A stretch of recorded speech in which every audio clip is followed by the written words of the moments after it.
on commence et on rentre tout de suite dans le vif du sujet. Alors, un pont, c'est quoi? Vous le savez, toutes mes conférences, elles commencent tout de suite par une définition. Donc, un pont, c'est une construction qui va permettre de franchir un obstacle naturel ou artificiel, ça peut arriver, en passant par-dessus cet obstacle. Et l'idée, en fait, c'est de relier deux points, c'est pouvoir lier deux points et atteindre deux points qui sont de chaque côté de cet obstacle. Alors, ça paraît évident, mais c'est vrai que c'est quand même bien de le signaler. On ne construit pas un pont juste par plaisir, c'est vraiment parce qu'on en a besoin, il y a un besoin, donc on fait un pont. Alors, au sommaire, on va voir ensemble, donc, à chacun son nom et sa fonction. On va voir qu'effectivement, les ponts ont des noms différents suivant à quoi ils servent. En deux, on va voir l'évolution des ponts. Alors, je vais faire une histoire courte des premiers ponts que l'humain a inventés jusqu'au pont d'aujourd'hui, jusqu'au pont moderne et peut-être les ponts de demain. On va voir aussi en trois les familles de ponts. Les familles de ponts, c'est plutôt classé par rapport à leur forme, pas par rapport à leurs matériaux. C'est plutôt les formes qui vont faire des familles de ponts. Et on va voir bien sûr un peu les constructions. Ensuite, nous allons voir en quatre quelques ponts et leurs histoires. Donc, bien sûr, je ne vais pas pouvoir vous présenter tous les ponts, mais je vais vous en présenter quand même quelques-uns remarquables. Et puis en cinq, on verra les ponts mythiques, les ponts magiques, notamment dans les films, dans le cinéma, mais aussi dans la littérature ou dans les œuvres d'art, dans les tableaux, évidemment. Donc, on en a pour 3/4 d'heure, 50 minutes. Normalement, je devrais faire à peu près ce temps-là. Voilà, donc je vous souhaite une très bonne conférence. Alors, c'est parti. Donc, à chacun son nom et sa fonction. Mais effectivement, je l'ai dit tout à l'heure, suivant à quoi sert le pont, on va avoir des noms différents. Donc, lorsqu'il va supporter un passage d'humains ou de véhicules, on appelle ça un pont routier, tout simplement, puisqu'il y a une route. Lorsqu'il transporte de l'eau, on appelle ça un aqueduc. Lorsqu'il transporte du pétrole, c'est un oléoduc. Quand c'est du gaz, c'est un gazoduc. Et lorsqu'il permet le passage d'animaux, c'est un écoduc ou un écopont. Ça, c'est comme on veut. Et alors, du coup, on peut se poser la question, mais qu'est-ce que c'est qu'un viaduc? Eh bien, un viaduc, en fait, dans le Larousse, c'est plutôt une question de taille de l'ouvrage et de l'obstacle à franchir. Donc, plus l'obstacle va être très grand ou très long, plus on va avoir une hauteur importante parce que, par exemple, il y a deux montagnes, il faut relier deux montagnes entre elles. Là, on va plutôt parler d'un viaduc. Sinon, on parlera d'un pont, tout simplement, ou d'un grand pont. Alors, bien sûr, j'ai mis un petit bonhomme quand même parce que tout le monde connaît le pont, le long pont du week-end avec un jour férié. Bon, là, ce n'est pas le cas. Je ne vais pas parler de ça, bien qu'on aime tous les ponts à rallonge, mais en tout cas, celui-ci restera juste en illustration dans ce petit pont. Alors, c'est parti. Donc, histoire courte des ponts et leur évolution. Au niveau de l'histoire, je vous ai dit tout à l'heure, au niveau des familles de ponts, on va plutôt parler de la manière dont ils sont construits, de leur forme. Mais pour l'histoire, on va plutôt parler des éléments utilisés, donc des matériaux utilisés pour construire ces ponts. Vous voyez la différence, on ne compare pas les mêmes choses en fait. Donc, les matériaux utilisés, bien sûr, vont évoluer au cours de l'histoire et donc, évidemment, les formes des ponts et les prouesses techniques vont évidemment évoluer.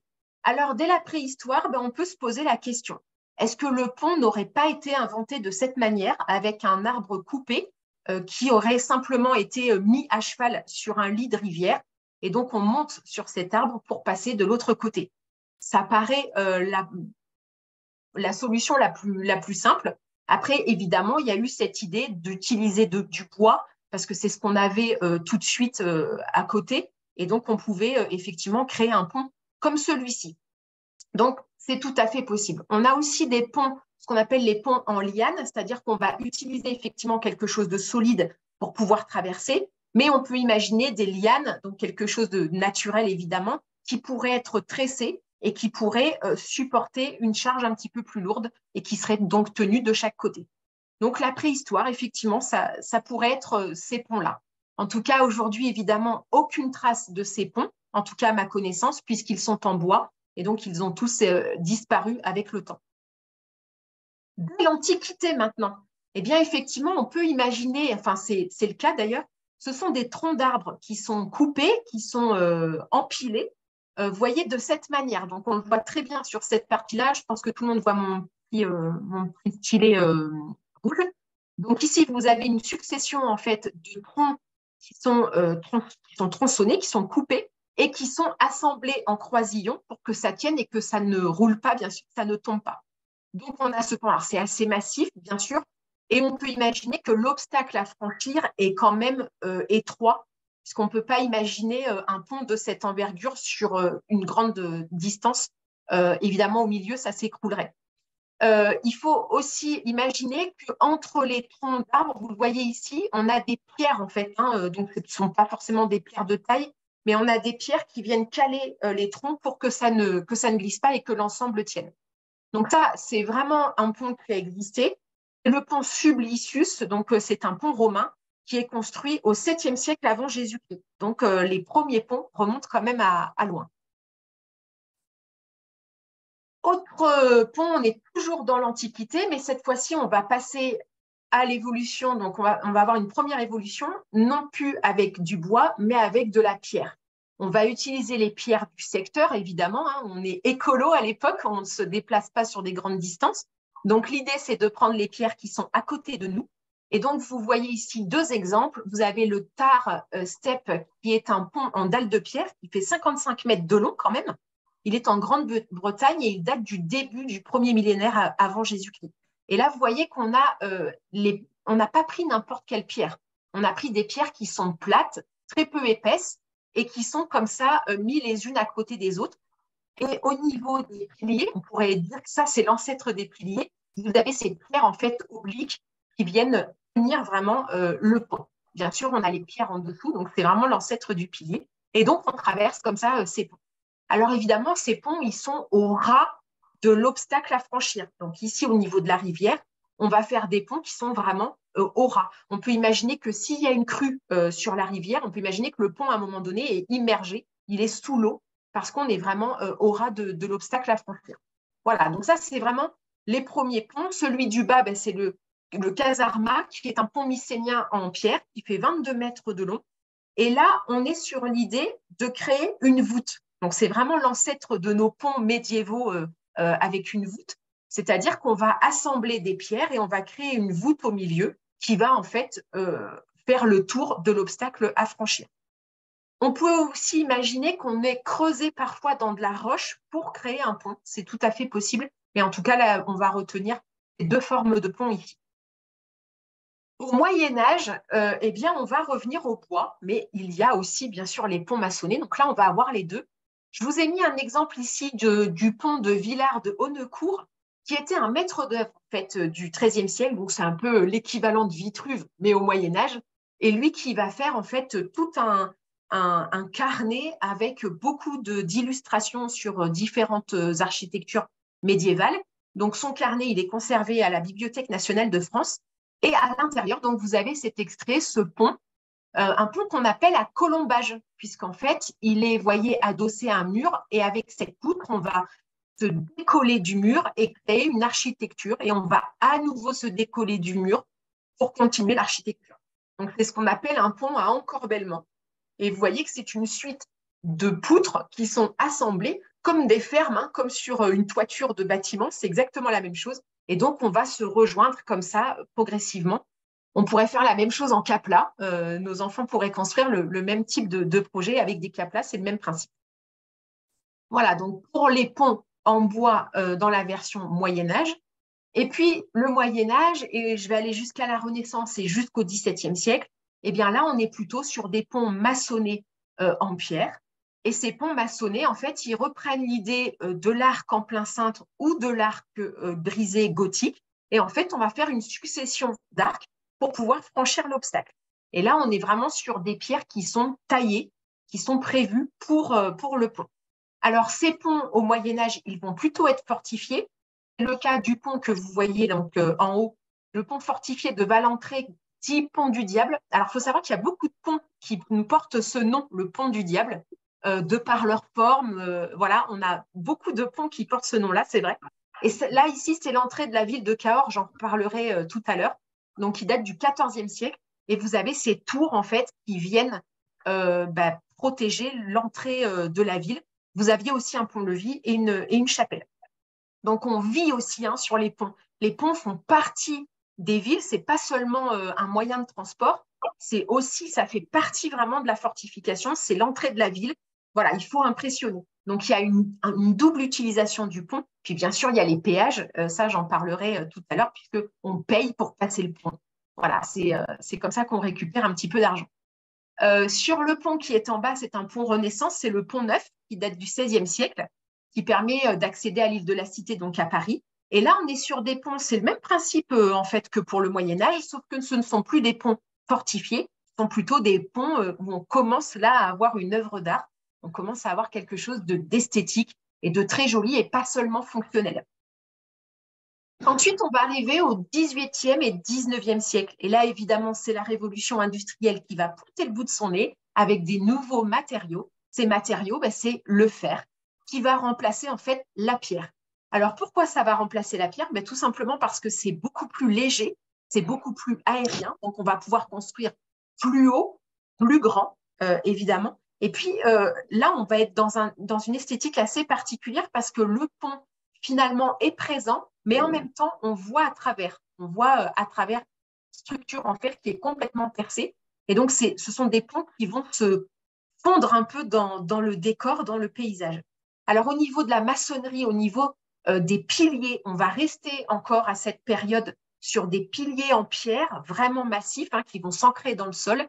Et on n'aura vraiment que l'architecture des voûtes et le tablier qui vont en fait être en fer.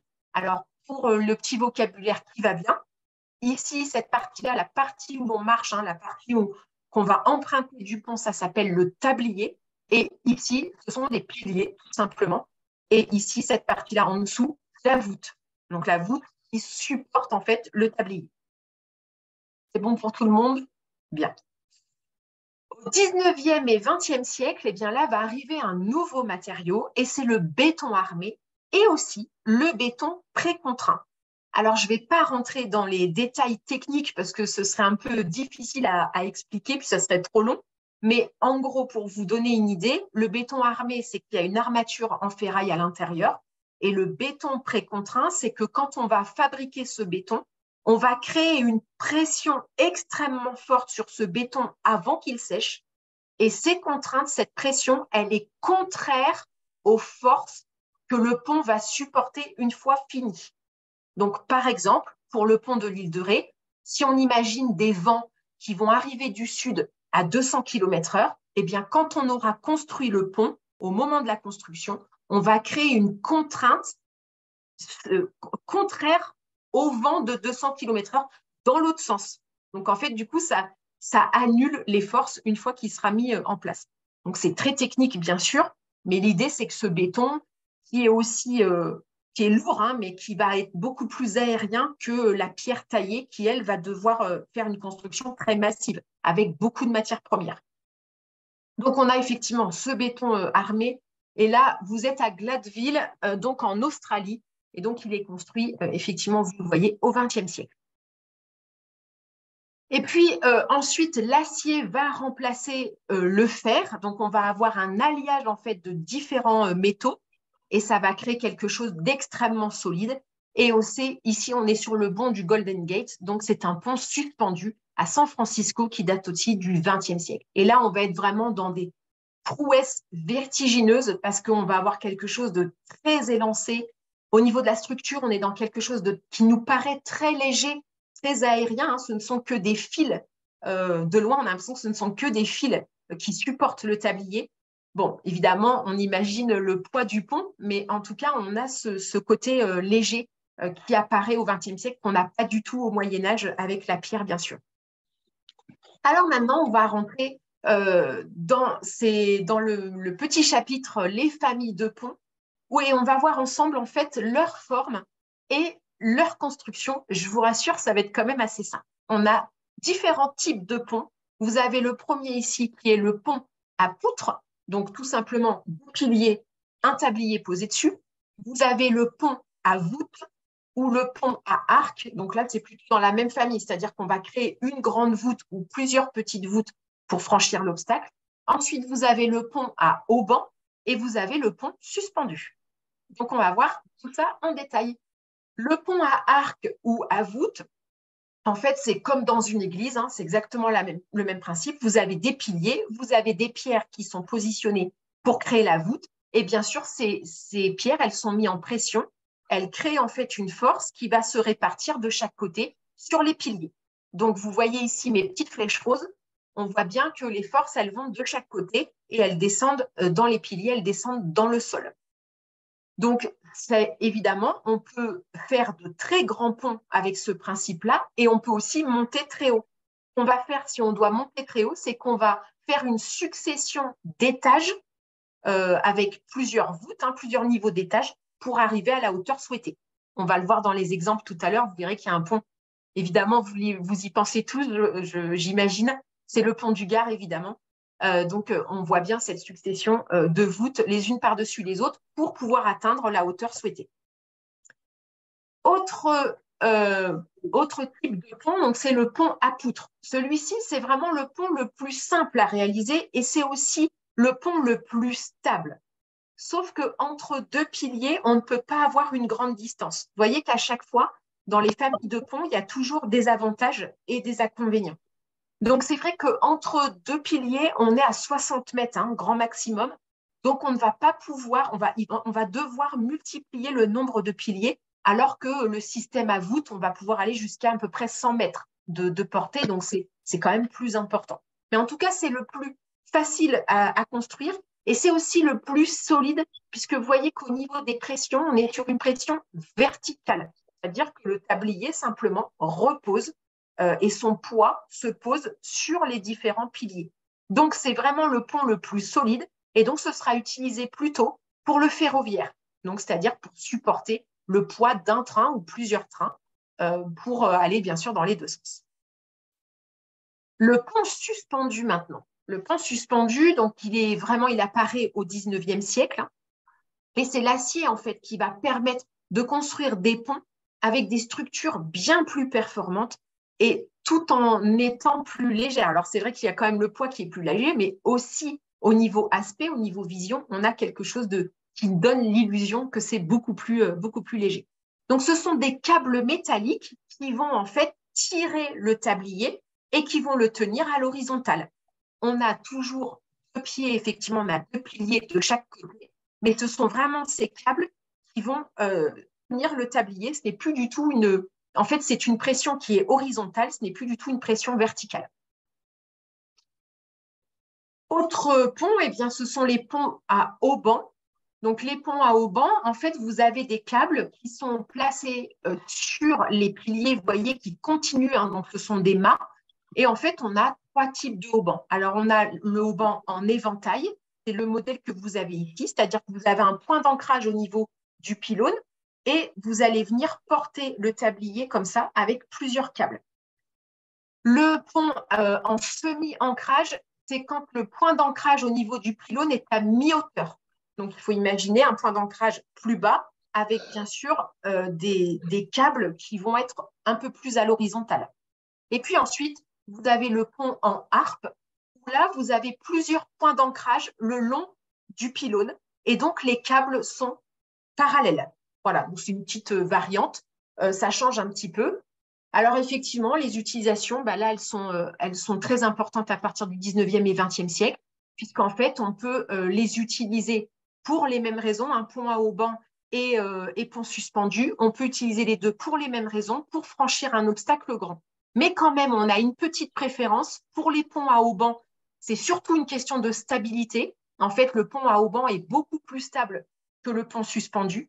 Et le pont suspendu, lui, il va plutôt être utilisé si la longueur de l'obstacle à franchir est plus importante. Donc, c'est là où on va choisir l'un ou l'autre. Mais dans l'ensemble, c'est les mêmes, enfin, on peut faire les mêmes ouvrages, peu importe l'un ou l'autre, ça fonctionne. Alors maintenant, on va rentrer dans le quatrième sujet qui est un petit peu plus long, c'est vrai, parce que je vais essayer de vous présenter pas mal de ponts différents. Donc, c'est là où on ouvre notre bibliothèque et puis on va ranger plein de ponts différents. Et l'idée, effectivement, c'est que vous alliez les découvrir en frais. Donc, quelques exemples de ponts ici et là, de partout et d'ailleurs, sans raison, sans argument. Je veux juste vous montrer quelques ponts que moi, j'ai trouvé intéressants. Bien sûr, à vous, après, à la fin de la séance, de me dire, vous, quel pont vous a marqué, quel pont il faut absolument aller voir. En tout cas, n'hésitez pas après, à la fin, d'échanger. J'ai choisi, dans cette sélection de ponts, de ne prendre que des ponts français. Voilà, c'est comme ça. J'aurais pu prendre plein d'autres ponts, parce que bien sûr, il y a plein d'autres ponts très intéressants. Mais en France, on a déjà pas mal, notre bibliothèque est déjà bien grande. Voilà. Alors, le premier, évidemment, c'est le pont du Gard. Je vous ai mis à chaque fois quelques chiffres, hein, donc je ne vais pas tout le temps les lire, puisque vous avez l'écran face à vous. Mais l'idée, voilà, c'est de vous présenter ces œuvres. Alors, le pont du Gard, vous voyez, j'en parlais tout à l'heure, on est sur un pont à voûte avec plusieurs étages pour pouvoir atteindre la hauteur. On est quand même sur une hauteur de 48 mètres, donc c'est quand même un ouvrage très important. Le pont en lui-même, il fait 275 mètres de long, mais le viaduc, c'est-à-dire le tuyau en fait qui amène l'eau d'une ville à l'autre, lui mesure 52 kilomètres de long. Donc évidemment, le reste du viaduc est en fait, le reste du tuyau est en pleine terre. Mais l'idée, c'est de vous dire que en effet, l'idée de ce pont, c'est pour franchir une vallée, mais en fait, le tuyau d'eau fait quand même 52 km de long. Et ce qui est intéressant sur ce tuyau de 52 mètres de long, c'est que vous n'avez que 12 mètres de dénivelé, donc de différence de hauteur, ce qui représente à peu près 14 cm par kilomètre pour arriver voilà, à la hauteur. Donc, c'est quand même remarquable pour l'époque, hein, parce que là, on est en 40-50 après Jésus-Christ. Et donc, il faut imaginer un tuyau comme ça sur 52 km de long qui n'a que 12 mètres de dénivelé. C'est quand même pas mal au niveau de l'architecture. Voilà, donc cette pente, oui, effectivement, elle est de 24 cm à peu près par kilomètre en moyenne. On estime qu'il y a eu à peu près 1000 ouvriers qui ont participé à la construction de ce pont. Et juste pour info, en effet, le débit d'eau, c'est d'avoir 40 000 mètres cubes par jour. Donc, c'est quand même assez important. Ce débit d'eau, il arrive en fait dans la ville de Nîmes. Et là, il y a un distributeur, en fait, hein, il y a une espèce de grande cuve, et ça va distribuer l'eau à toute la ville. Ce pont, il est classé au patrimoine mondial de l'UNESCO en 1985. Je vous montre une petite photo en gros plan pour voir les pierres de taille. Au niveau de la maçonnerie, c'est quelque chose d'exceptionnel. Pour ceux qui l'ont vu en vrai, vous avez évidemment remarqué. On voit en fait sur chaque pierre les coups d'outils, hein, les coups d'escoude. Donc l'escoude, c'est un peu comme c'est un marteau, mais avec une pointe plate, un petit peu comme une hache en gros. Et donc on va venir en fait tailler comme ça les blocs. Donc, on les taille, bien sûr, pour les sortir de la carrière, mais ensuite, on les taille sur place pour qu'ils puissent s'assembler. Il n'y a pas de mortier, il n'y a pas de sable, il n'y a pas de colle, en fait. Les pierres sont collées les unes aux autres. Et pour certaines pierres, elles pèsent quand même jusqu'à 6 tonnes. Donc, c'est quand même quelque chose de remarquable. Donc, le jointement est fait évidemment sur place. La taille, elle est visible. Et donc, on a cet assemblage. Vous voyez ici sur la photo d'à côté l'intérieur de ce viaduc. Donc, on voit bien la conduite d'eau, en fait, hein, qui était recouverte d'un enduit, d'un béton romain, qui était composé d'un badigeon de chaux et de l'oxyde ferrique pour éviter le calcaire. Voilà, donc c'est quand même un superbe pont. Je vous ai mis une autre photo ici, vue d'en bas, où on voit bien cette succession d'arcades. Et là, ce qui est intéressant, c'est qu'on a au XVIIIe siècle un autre pont qui est construit juste devant, en trompe-l'œil, puisqu'en fait, il reprend exactement les arcades de derrière. Et donc, quand on est en bas, on ne voit pas du tout qu'il y a en fait deux ponts, l'un derrière l'autre. Donc, je vous ai mis ici sur ce petit schéma, on voit très bien la vue en coupe, où on voit le pont donc, devant et le pont d'origine derrière. Donc, ça permet effectivement de passer. Au Moyen-Âge, cette partie-là ici, donc au niveau du deuxième étage, eh bien, on avait fait un embrasement, c'est-à-dire qu'on avait un peu gratté la pierre pour créer un passage pour les charrettes avant, évidemment, le XVIIIe siècle, avant que le deuxième pont soit construit. Donc ça, c'est vraiment quelque chose de très intelligent. On ne va pas dénaturer, on ne va pas modifier l'aspect de ce pont. On fait un faux pont juste devant. Autre pont que je vous présente ici, c'est à Albi, c'est le pont Vieux et il date du XIIIe siècle, il fait 150 mètres de long. Donc c'est là où effectivement on va parler des péages, hein, c'est là où on va mettre en place des péages, des fortifications, on va récupérer de l'argent quand on passe le pont, ça va aider bien sûr à financer l'entretien et puis ça ramène de l'argent au seigneur ou à la cité Quand ça va montrer épiscopale. le pont Donc d'Orthez? ici, ce pont, en fait, il fait partie de la cité épiscopale, ça fait partie des fortifications. Il y avait un premier pont au XIe siècle, il était trop étroit pour les charrettes. Donc le pont que vous voyez ici, il date du XIIIe siècle. Il a été reconstruit avec donc une chapelle et un pont-levis. Donc c'était vraiment un point de passage pour la route commerçante et c'était le lien entre Lyon et Toulouse. Donc évidemment, on peut imaginer à cette époque qu'il y avait énormément de passages, énormément de marchandises aussi, hein. Donc on payait le passage du pont, mais on payait aussi une taxe par rapport aux marchandises qu'on transportait. Donc évidemment, ça ramenait un petit peu de sous quand même. Alors, sur ce pont, il y avait des maisons qui étaient construites au XVe siècle. On avait des maisons qui étaient accrochées au pont. Ça se fait beaucoup, même en France. On pense au pont en Italie, mais en France, ça existe aussi. Et ces maisons, elles ont toutes été détruites au XVIIIe siècle. Donc, on est sur un pont à voûte aussi, bien sûr. Vous avez remarqué. Autre pont, le pont fortifié de Valentré, dit pont du Diable. Et donc, tout à l'heure, je vous en ai parlé. Donc, c'est l'entrée de la ville de Cahors. Il date du XIVe siècle. Et il fait partie des chemins de Saint-Jacques de Compostelle. Les tours, elles font quand même 40 mètres de haut, donc on est quand même sur un pont impressionnant. On ne passe pas comme ça facilement. La petite légende sur ce pont, peut-être certains d'entre vous la connaissent. En fait, ce pont la construction de ce pont a duré 70 ans, donc ça a été très très long. Et une petite légende s'accroche à ce pont. Eh bien, c'est le maître d'œuvre qui aurait passé un pacte avec le diable. En fait, il aurait demandé l'aide du diable pour finir ce pont. Le diable aurait dit, OK, je finis le pont. Par contre, à partir du moment quand il sera fini, tu me donnes ton âme. Et le maître d'œuvre a signé ce pacte. Le pont se construit, le diable finit le pont et on arrive au moment où le maître d'œuvre doit donner son âme. Il trouve un petit subterfuge quand même. Il propose au diable, pour pouvoir finir le pont, d'aller chercher de l'eau pour nourrir les ouvriers. Il lui donne une bassine qui est trouée. Le diable ne s'en rend pas compte. Il va chercher de l'eau. Il n'arrivera jamais à revenir avec la bassine pleine d'eau, puisque à chaque fois, l'eau s'écoule par les trous. Et donc, il a sauvé, le maître d'œuvre a sauvé sa vie, a sauvé son âme, heureusement. On raconte que le diable aurait envoyé ses sbires, donc aurait envoyé des petits diablotins pour déceler des pierres de ce pont pour qu'il s'écroule. Voilà pourquoi on a cette petite sculpture ici, qui ne date pas du Moyen-Âge, bien sûr, qui date du 19e siècle. Mais l'idée, c'est que ici, le maître d'œuvre, le sculpteur, a voulu faire un petit pied de nez à cette légende qui reste inscrite. Donc, on voit ce petit diable-là qui vient, vous voyez, accrocher la pierre pour essayer de l'enlever. Voilà, donc ça aussi, vous pouvez bien sûr aller voir, assez rigolo. On passe maintenant au pont d'Ormans dans le Finistère à Landerneau, donc un pont qui date du XVIe siècle. Et là, on est sur un pont qui est habité.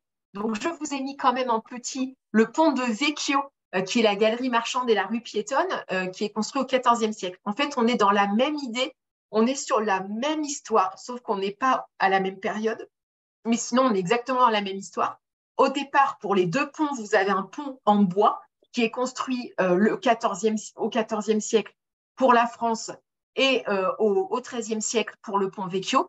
Ces ponts sont reconstruits parce qu'ils étaient trop petits et trop étroits. Et puis ensuite, il y a des maisons, il y a des boutiques qui ont été rajoutées sur ce pont. Donc, on est exactement sur la même idée, hein, vraiment, de ces ponts habités.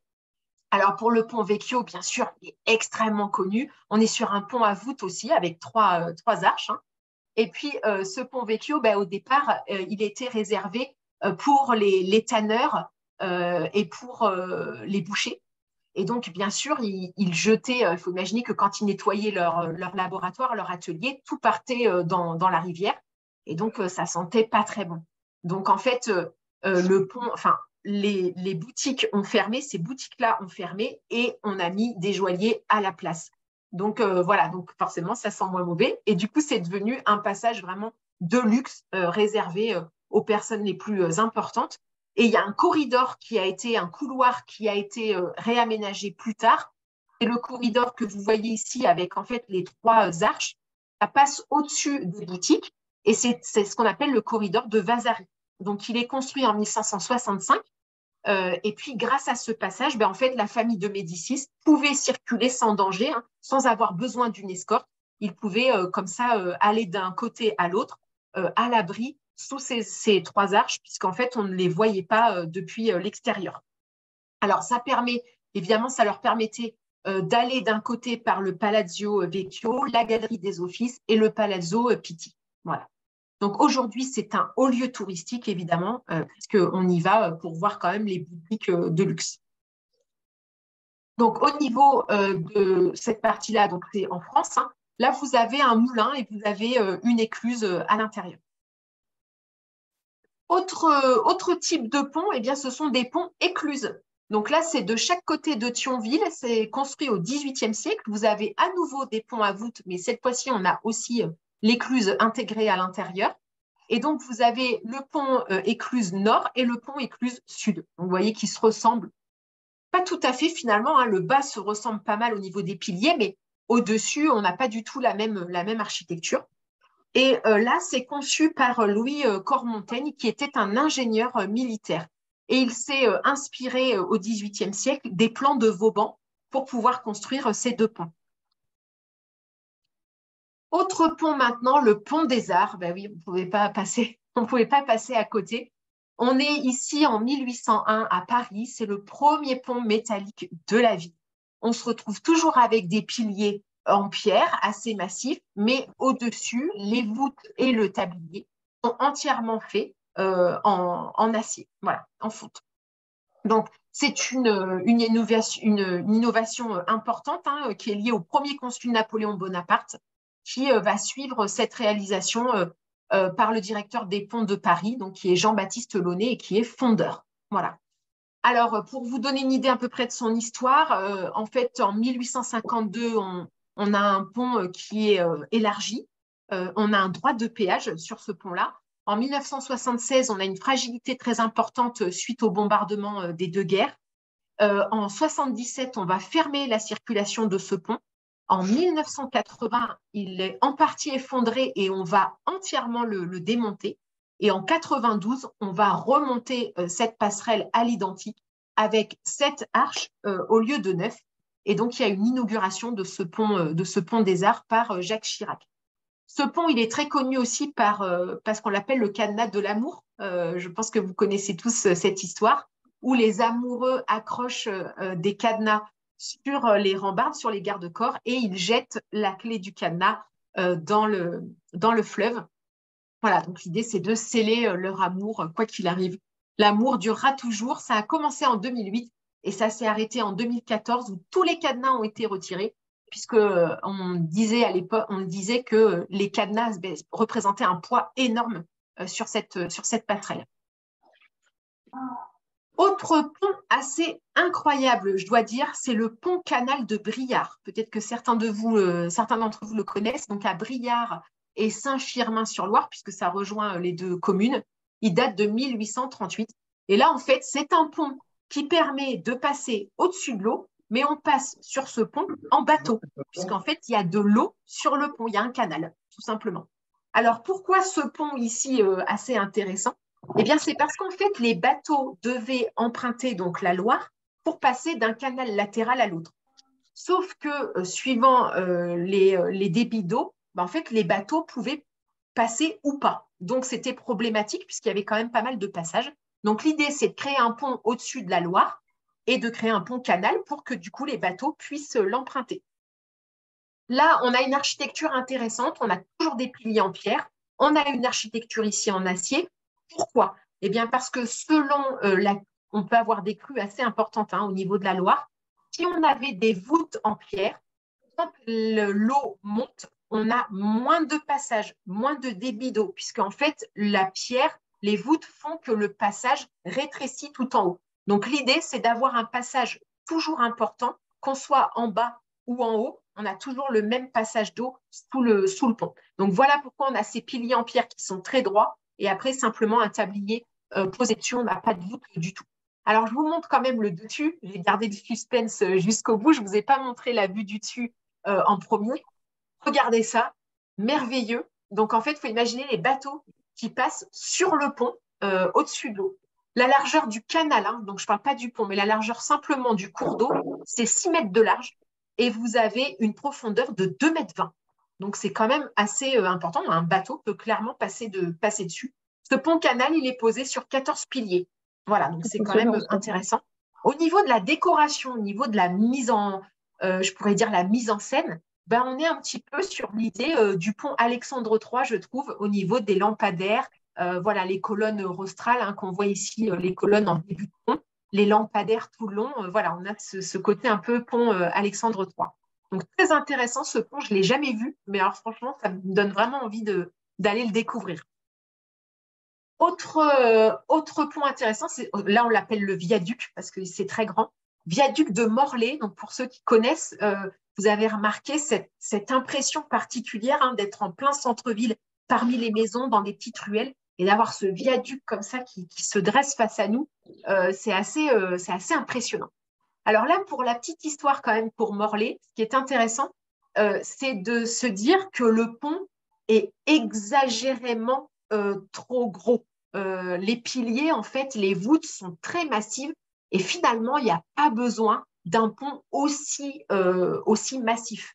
Mais comme il est intégré à l'intérieur d'un centre-ville avec des petites ruelles, comme on n'a pas beaucoup de recul finalement, si le pont avait été plus fin, ça nous aurait donné l'illusion que le pont n'est pas solide. Donc en fait, on a exagéré l'épaisseur des piliers pour donner cette impression de pont très solide. Alors bien sûr, ça supporte une voie ferroviaire, hein, c'est un train qui passe dessus. Et donc, je vous disais, il est situé quand même en plein centre-ville. Ça dessert en fait les gares de la ville et c'est sur l'axe Montparnasse-Brest. Donc, c'est quand même une ligne assez importante. Alors, il y a eu une polémique hein, sur la construction de ce viaduc en plein centre-ville. Au niveau du conseil municipal à l'époque, hein, on est en 1865, tout le conseil municipal quasiment, 15 voix contre sur 19 votants. Donc, tout le monde avait voté contre ce pont parce qu'on était en plein milieu d'un centre-ville et que c'était impressionnant d'avoir ce pont-là. Eh bien, en fait, la société ferroviaire n'a point entendu l'avis du conseil municipal et a décidé quand même de construire ce pont à cet endroit. Donc là, vous avez ici une gravure qui date donc du 19e siècle. Et je vous ai mis quand même une photographie parce que vous voyez que c'est exactement le même angle de vue.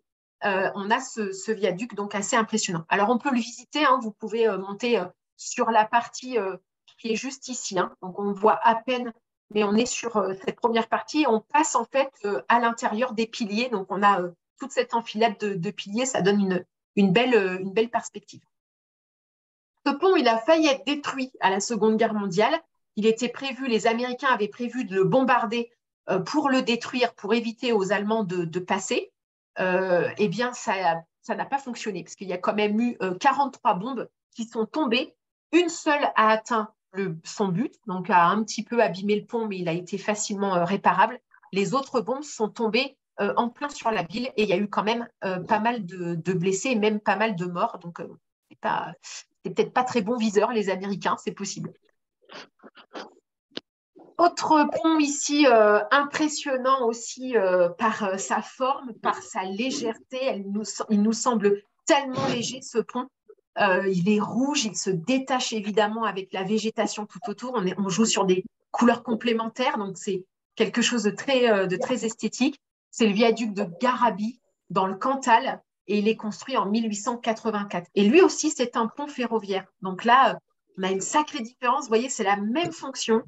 Ça va supporter une ligne de chemin de fer avec un train, mais on a quelque chose de très léger ici, très aérien, on voit à travers, alors que le pont d'avant, on est sur quelque chose de très massif où on a exagéré l'épaisseur.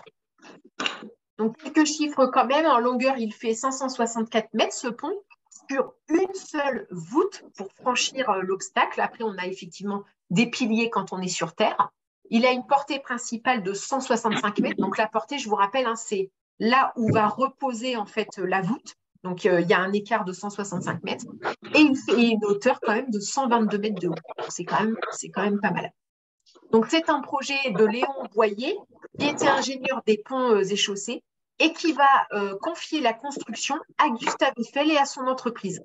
C'est vrai que quand on regarde comme ça, on se dit « Ah, c'est la tour Eiffel, mais en version pont ». Ben oui, c'est l'idée. Donc, ça commence en 1880 et il finit en 1884 et il est mis en circulation en 88.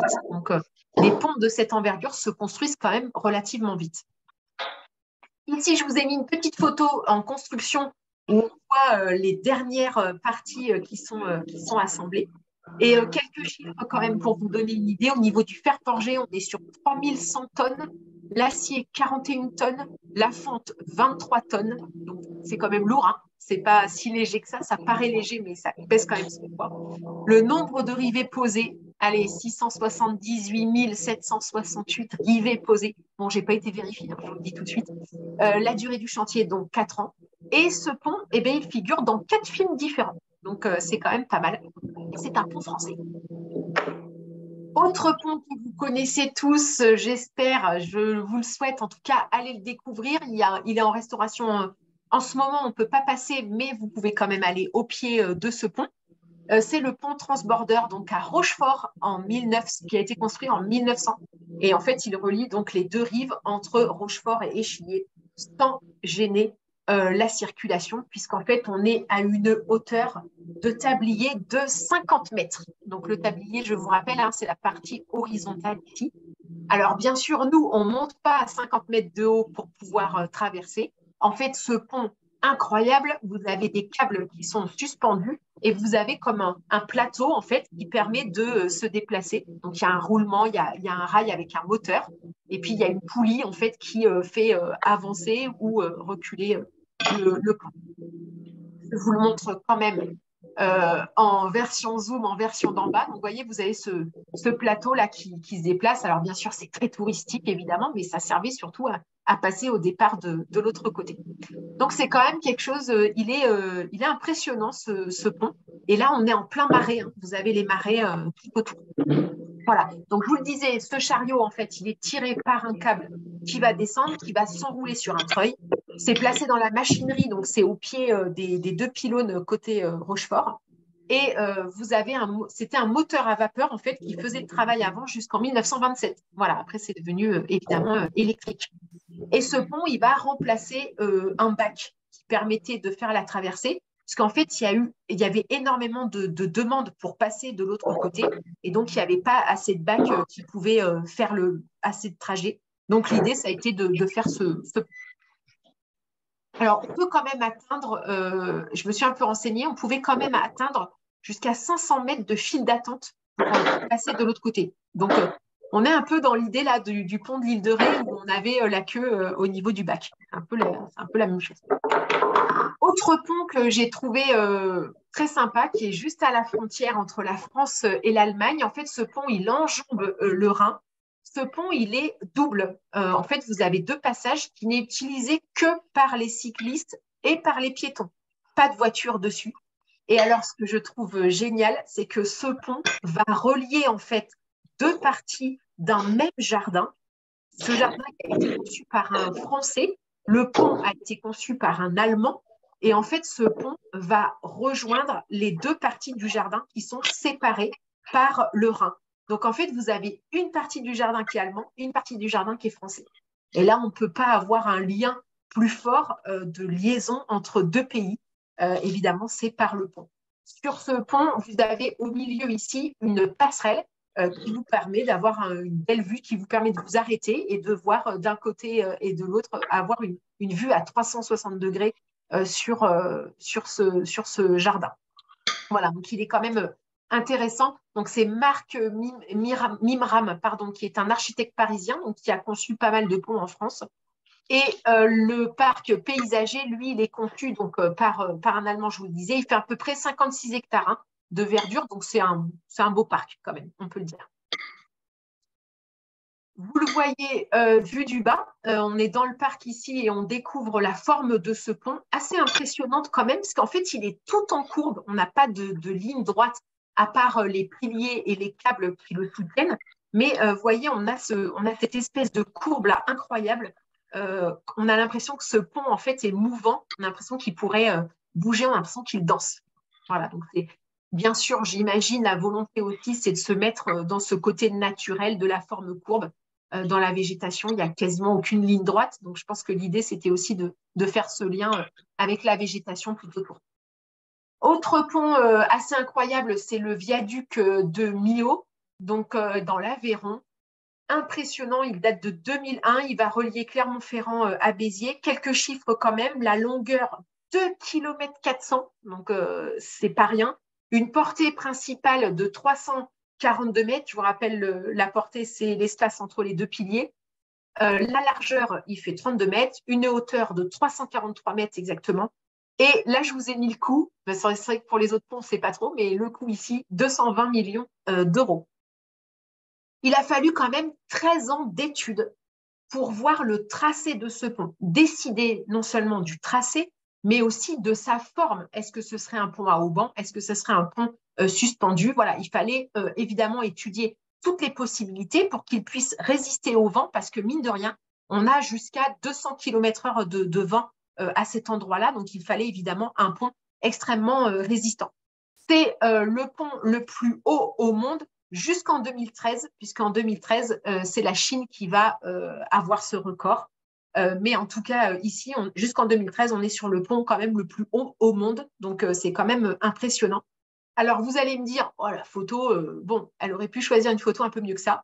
Non, non, non, l'appareil suspense, regardez, vue aérienne de ce pont incroyable qui s'intègre, alors qui s'intègre ou pas, ça c'est le choix de chacun.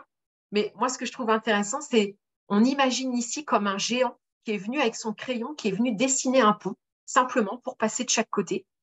Et voilà, le pont, il est autant transparent que plein. Enfin, en tout cas, les espaces vides créent aussi quelque chose, créent un décor.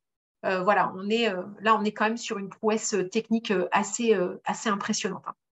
Donc, l'architecte, c'est Norman Foster, qui était un Anglais, et c'est lui qui est retenu.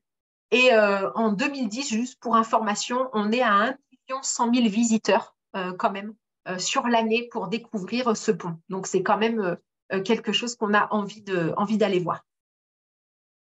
On passe ensuite au pont Jacques Chaban-Delmas, le pont en Gironde, donc à Bordeaux, qui est construit en 2009-2012. Et c'est un pont, lui, qui se lève. Voilà. Donc, ça aussi, c'est assez remarquable au niveau des prouesses techniques. On a quelque chose d'extrêmement moderne. Hein. On est presque dans un film futuriste. Voilà, il s'allume bien sûr la nuit, c'est pas mal. Voilà, donc c'est un appel à projet donc, en 2003. Il y a 5 projets qui vont concourir. Et donc, c'est ce pont-là qui va être retenu. L'idée, c'est que le pont se lève en 12 minutes grand maximum pour que les bateaux puissent passer en dessous. Donc, on n'est pas sur des ponts-levis, hein, comme on peut voir ailleurs. Là, on est vraiment, c'est tout le tablier, en fait, qui se soulève le long de rails, en fait, hein, le long de suspentes verticales. Voilà. Il est inauguré en 2013 par François Hollande. Eh ben, on va finir sur le pont de l'île de Ré, n'est-ce pas? Avant notre dernière partie sur les ponts mythiques, les ponts de légende. Eh bien oui, on finit quand même sur le pont de Ré. Évidemment, on était obligé d'en parler. Donc, Charente-Maritime, on est en 1988. L'idée, évidemment, c'est de faire une liaison plus facile entre La Rochelle et l'île de Ré. Cette liaison, elle existe quand même depuis très longtemps, puisque depuis très longtemps, avec déjà des bateaux à vapeur privés, on pouvait passer et aller sur l'île. Ou avec son bateau personnel, mais on pouvait aussi emprunter des bateaux de particuliers en fait qui vendaient des tickets. Ensuite, on a eu le bac, hein. Donc le bac à partir des années 30. En parallèle, bien sûr, on a le tourisme qui va se développer. On a le train sur l'île de Ré déjà depuis 1898. Donc voilà, le tourisme fait son apparition et effectivement, avec le bac, ben, progressivement, en fait, on va avoir de plus en plus de voyageurs, de plus en plus de visiteurs. Et donc, les bacs ne sont pas suffisants. Donc, l'idée de faire un pont, évidemment, bah, va arriver très vite, hein, puisque on va comprendre que le bac ne peut plus suffire en fait à transporter tout le monde. Pour vous donner une idée quand même, en 1951, on est sur l'année, hein, toute l'année confondue, En 1951, on est à 553 000 passagers. En 1965, on est à 1 600 000 passagers. Donc, c'est énorme. Et donc, évidemment, on va multiplier en fait les passagers par 3 et on multiplie les voitures en fait par 6 presque. Donc, c'est assez important. Donc, du coup, eh bien, on a cette idée, donc je vous le disais, de faire un pont. Donc, le pont, le voici vu du dessus. Donc, quelques chiffres quand même, on est sur 20 mois de construction. Là, on est sur du béton précontraint. Le tablier, il est composé de 796 voussoirs. Donc, les voussoirs, hop, on les voit juste ici, vous voyez, ces voussoirs ici, c'est cette partie, la tranche du pont, hein, en fait. Hein. Donc, ça s'assemble en fait les uns derrière les autres et c'est supporté évidemment par les piliers. Donc, on a 796 voussoirs. Le plus lourd pèse quand même 130 tonnes, donc c'est quand même pas mal. On compte à peu près 600 ouvriers pour ce chantier. La longueur, 2,9 km, donc quasiment 3 km. Il a une largeur de 15 mètres 50. La hauteur la plus haute, on est à 30 mètres et on a 28 piliers qui sont espacés de 110 mètres. Donc, il y a un espace de 110 mètres entre chaque pilier. Au niveau du béton, ça représente quand même 55 000 mètres cubes et on est à 6 000 tonnes d'acier. Donc, c'est assez impressionnant. Alors, il y a 3 projets pour ce pont. On a ce qu'on appelle un projet court. Donc, c'est entre le môle de la Palisse et le môle de Sablanceau. On a un trajet long qui était prévu, on y a pensé, entre la Repentie et le fort Laprée. Bon, c'était un peu long et on avait peur des embouteillages au niveau du fort Laprée, donc on a un petit peu abandonné cette idée. Et on a le trajet moyen, c'est celui qui est retenu, c'est entre la Repentie. Donc la Repentie, c'est là où il y a le péage, et donc Sablanceau. Bon, ça n'a pas empêché les embouteillages, il y en a toujours évidemment. Donc ce pont, la construction de ce pont est votée à l'Assemblée départementale le 11 mai 1978. Ça a créé énormément de tensions, la construction de ce pont. Il y a une opposition très forte entre les pour et les contre. Ça a été très médiatisé et je ne vais pas rentrer dans le détail de toutes ces oppositions. Mais si vous êtes curieux, si vous avez envie d'en savoir plus et de vous replonger dans ces années-là, n'hésitez pas à aller sur ina.fr qui recense en fait tous les journaux télévisés, enfin beaucoup de journaux télévisés. Vous tapez Pont de l'Île de Ré, vous allez retrouver des pépites entre le commandant Cousteau, les élus de l'île de Ré, les élus du département. Voilà, vous allez retrouver pas mal de petites choses très intéressantes sur cette fameuse fabrication, sur les habitants de l'île aussi, comment ils percevaient ce pont, et puis bien sûr par les touristes évidemment, qui étaient bien contents eux d'avoir un pont. Mais voilà, c'est mitigé. Hein. En tout cas, on a eu des pour et des contre. En tout cas, ce pont, il est là aujourd'hui. Et évidemment, il y a énormément de monde qui l'emprunte. Un petit focus quand même sur ce péage du pont, puisque évidemment, beaucoup se demandent pourquoi il est encore payant, puisque le pont est remboursé. L'idée, c'est de garder un péage pour limiter le nombre quand même de voitures et pour préserver l'environnement, mais c'est surtout parce que une partie de ce péage est utilisée pour l'écotaxe. Donc, je vous ai mis ici le petit schéma qui fait partie de l'exposition Le Pont à 30 ans, une exposition qui est créée par le département en partenariat avec le Pays d'Art et d'Histoire. Donc. Et ce petit schéma, il est assez explicatif parce qu'il vous montre effectivement la partie du péage qui comprend donc l'entretien et la charge du fonctionnement du pont avec bien sûr les salaires hein, de ceux qui travaillent sur le pont.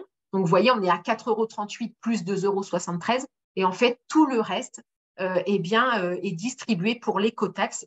C'est vraiment dédié à l'environnement pour préserver l'environnement. Alors, dedans, vous avez les transports propres, vous avez les travaux d'entretien et de préservation, de valorisation des espaces naturels, vous avez la sensibilisation et l'éducation à l'environnement, surveillance et gestion des milieux naturels. Ça, c'est le travail de mes collègues éco-gardes hein, qui sont là toute l'année sur le terrain pour faire tout ça.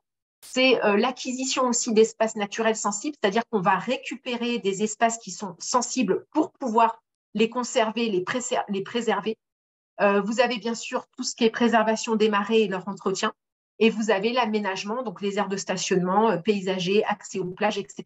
Donc en fait, c'est vrai qu'on paye le pont, mais ça permet de financer en fait tout ça. Et ce qui est essentiel, et c'est aussi une volonté des élus, de préserver le paysage de l'île de Ré. Allez, on va passer à la 5e. Je me dépêche parce que je suis très longue. Excusez-moi, je suis un petit peu longue. Allez, dernière partie, on va la passer assez vite. C'est peut-être la plus intéressante, la plus magique. Eh bien, c'est des ponts mythiques. Donc, effectivement, le pont, il est souvent représenté dans la mythologie ou dans les religions ou dans la littérature ou dans le cinéma. La mythologie, les religions, eh bien, c'est des passages, en fait, ça représente le passage de l'au-delà, donc de la vie à la mort. Et dans la littérature et dans le cinéma, c'est souvent représenté comme des épreuves. C'est-à-dire qu'on a un but et on a plusieurs épreuves et il y a très souvent un pont. Donc, on va voir, en fait, ces différentes formes. Je vous rassure, ça va aller très vite. Le pont peut-être le plus ancien, c'est le pont de China, donc 580 après Jésus-Christ, qui est représenté sur un sarcophage. Je vous ai mis un petit zoom juste en bas. Vous voyez ce pont ici qui passe au-dessus de l'eau.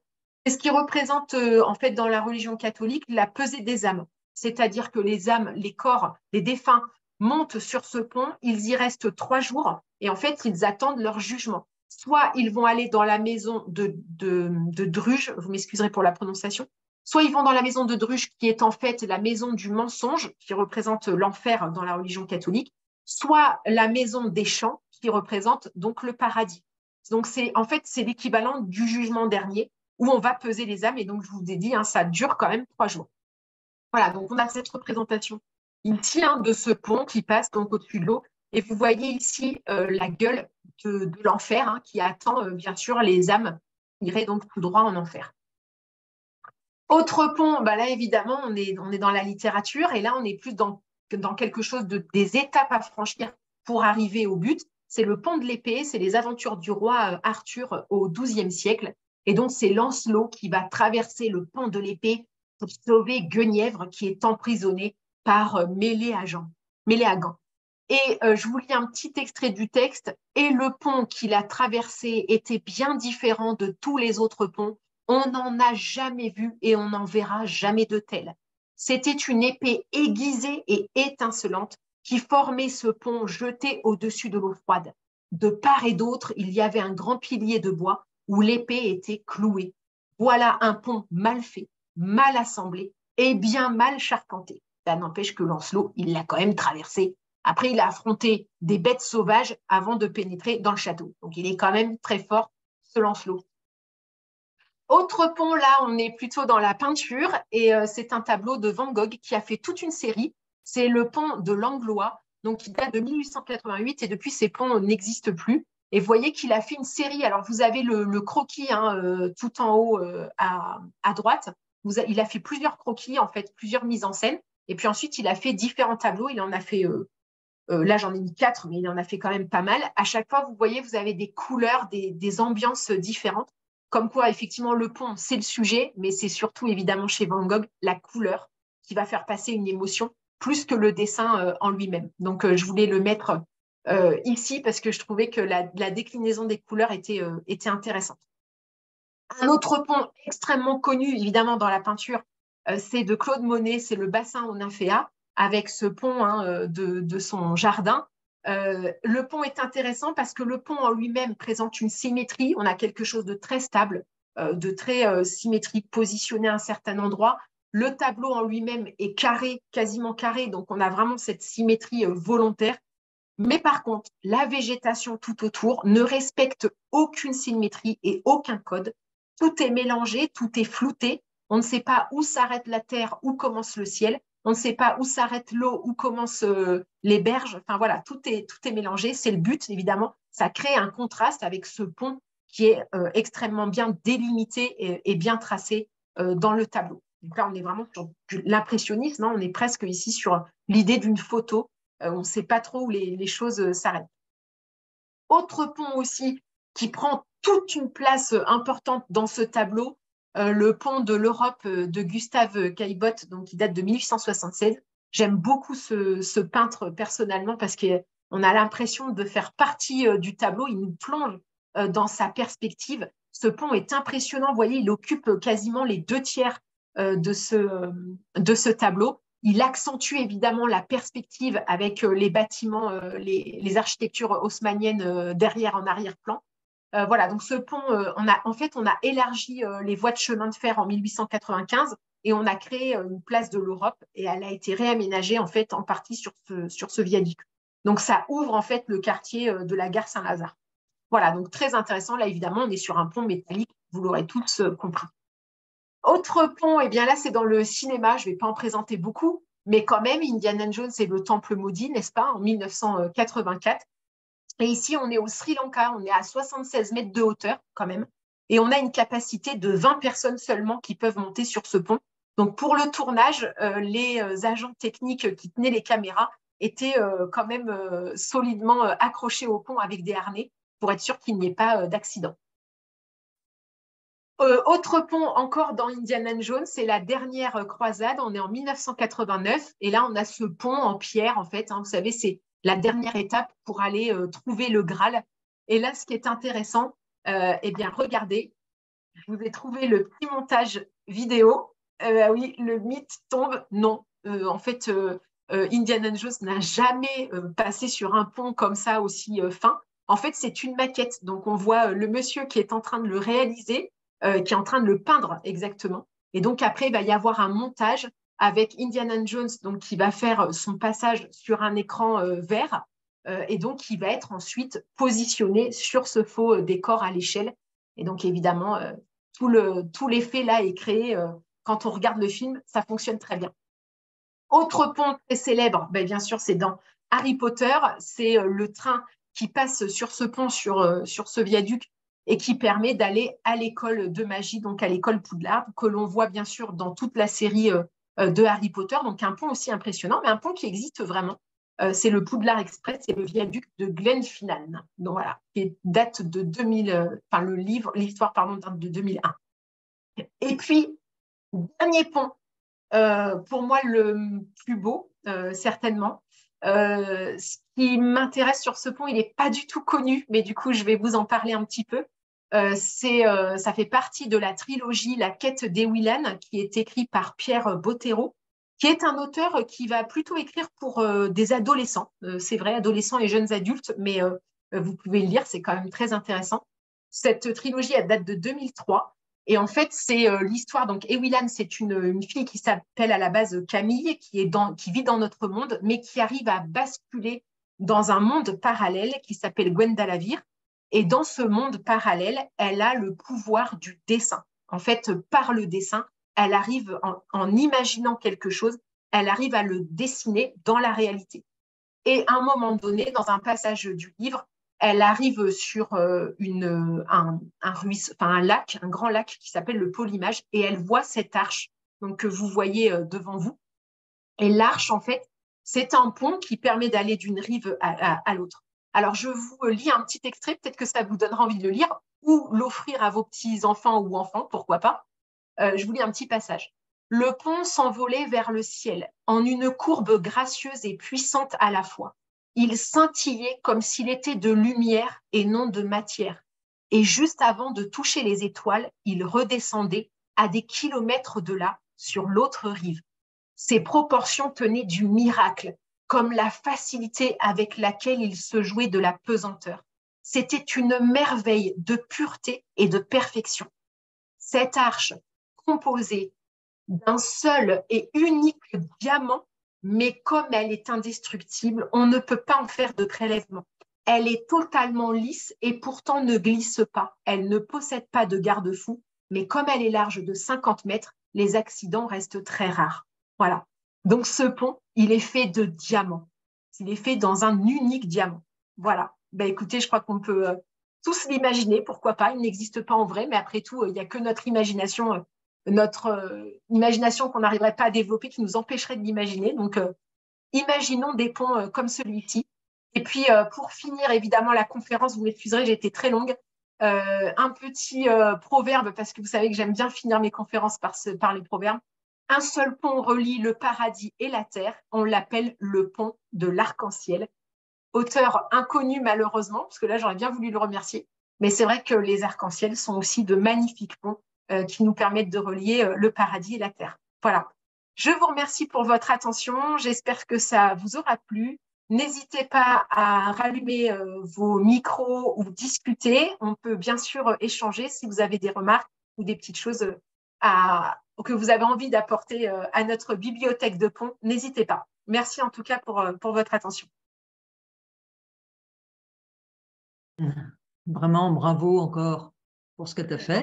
Alors, je reprends les discussions. S'il y en a une. Hop. Alors, si vous avez des questions, n'hésitez pas. Vous pouvez rallumer, bien sûr, vos micros. Vous pouvez remettre vos caméras. Encore une fois, bravo Hélène. Merci beaucoup à vous d'avoir assisté, en tout cas. Oui, non, mais tout à fait. Si vous avez des questions, des remarques, n'hésitez pas. Et le pont de la rivière Kouai, alors? Tu n'en as pas parlé? Ah bon, d'accord. Merci beaucoup. Merci pour vos messages de remerciement sur la discussion. C'était très bien. Merci beaucoup. Oui, je vois, Nicole, votre message. Merci. Et le pont de la rivière Kouai? Merci beaucoup. N'hésitez pas, hein, si vous voulez échanger, on est là aussi pour ça. Oui, merci Hélène pour toute cette présentation. Et puis, en même temps… Eh bien, s'il n'y a pas de questions, pas de remarques, je vous invite à vous déconnecter au fur et à mesure. Et puis, rendez-vous normalement, si tout va bien, le mois prochain, le 13 avril, avec Mélissa, ma collègue, qui assurera une visite sur la basilique Ne fait pas le moine. Voilà, donc ça vous donne une idée. On va parler bien sûr des basiliques, mais aussi des abbayes, évidemment, et notamment donc, de l'abbaye des Châteliers. Voilà. À bientôt et n'hésitez pas à aller découvrir les ponts en vrai, ça vaut le coup.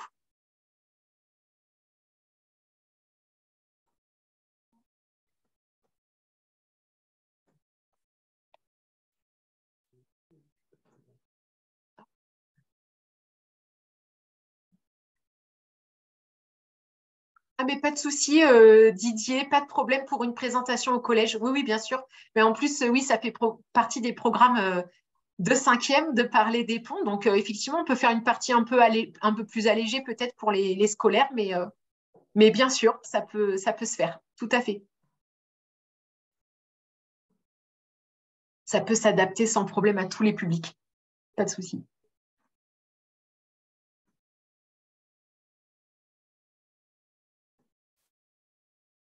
Ah mince, alors c'est peut-être… ah oui, la voix était hachée. Alors c'est peut-être la connexion réseau qui n'était pas… D'accord, le micro… vous pouvez écrire, hein, Didier, il n'y a pas de souci. Vous pouvez écrire par la discussion, sinon vous m'appelez à un autre moment pour pouvoir échanger, il n'y a pas de souci. Donc oui, c'est peut-être un problème de connexion, le son. Je ne sais pas si ça l'a fait pour tout le monde, mais bon, désolé.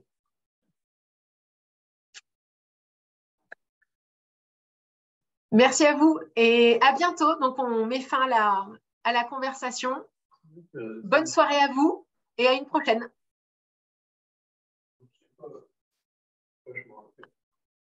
Carrément le même micro.